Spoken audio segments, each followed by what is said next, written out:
Hello YouTube family. Today we are going to talk about the controversy that is going in between Hybe and Adore. जो आप K-pop world के true fan हो, then you already know something about it. If you do not worry. I will tell you. So ऐसा क्या हुआ कि एक दिन Hybe ने Adore की CEO को अपनी पोजीशन छोड़ने का नोटिस दे दिया और क्यों एलीट मेंबर्स पर न्यू जीन्स को कॉपी करने का इल्जाम लगा। इन सब क्वेश्चंस के जवाब आज मैं इस वीडियो में डिस्कस करने वाली हूँ।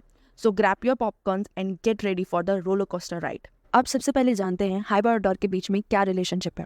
हाइब, जिसे पहले बिग हिट एंटरटेनमेंट के नाम से जाना जाता था, एक साउथ कोरियन एंटरटेनमेंट कंपनी है। हाइब ने अपने बिजनेस को वेरियस सब्सिडीज में एक्सपैंड किया हुआ है।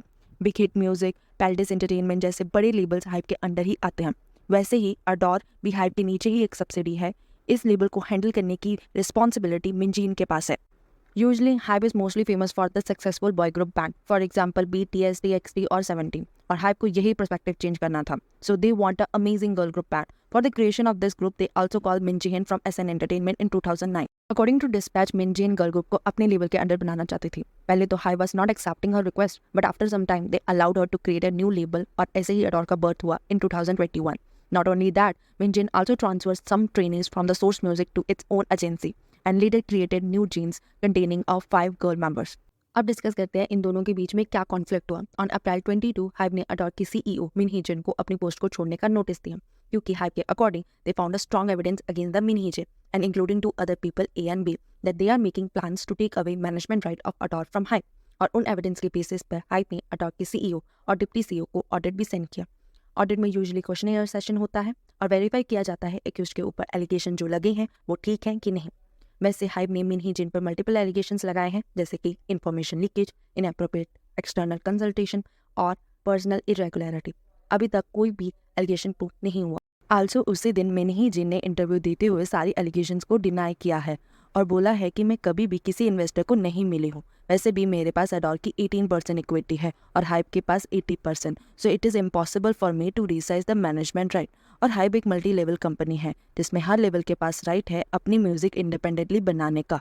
फिर भी मार्च में एक न्यू गर्ल ग्रुप इलीट ने डेब्यू किया अंडर द बिलीफ लैब। जब मेंबर्स की फोटो एल्बम ऑनलाइन रिलीज की गई, fan thought from the first look that they are NewJeans because ILLIT के hair, makeup, outfit, choreography, photo, video, event सब NewJeans से copy था।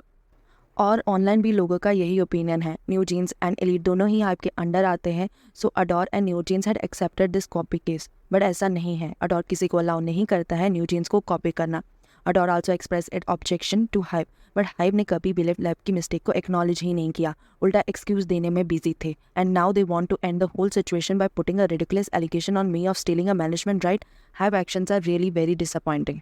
इन सब controversy के टाइम पे न्यू जीन्स के किसी भी मेंबर ने अभी तक कोई भी ऑफिशियल स्टेटमेंट नहीं दिया है, पर दूसरी तरफ fans are supporting their favourite idol. According to recent news, NewJeans old songs are climbing in music chart. Along with that, NewJeans pre release song bubble gum की music video भी release की गई on April 27 और within 8 hours after it release music video was trending on YouTube. Online भी fans 2 part में divide हो गए हैं। सम आर सपोर्टिंग हाइब और other are taking stand for Min हीजिन।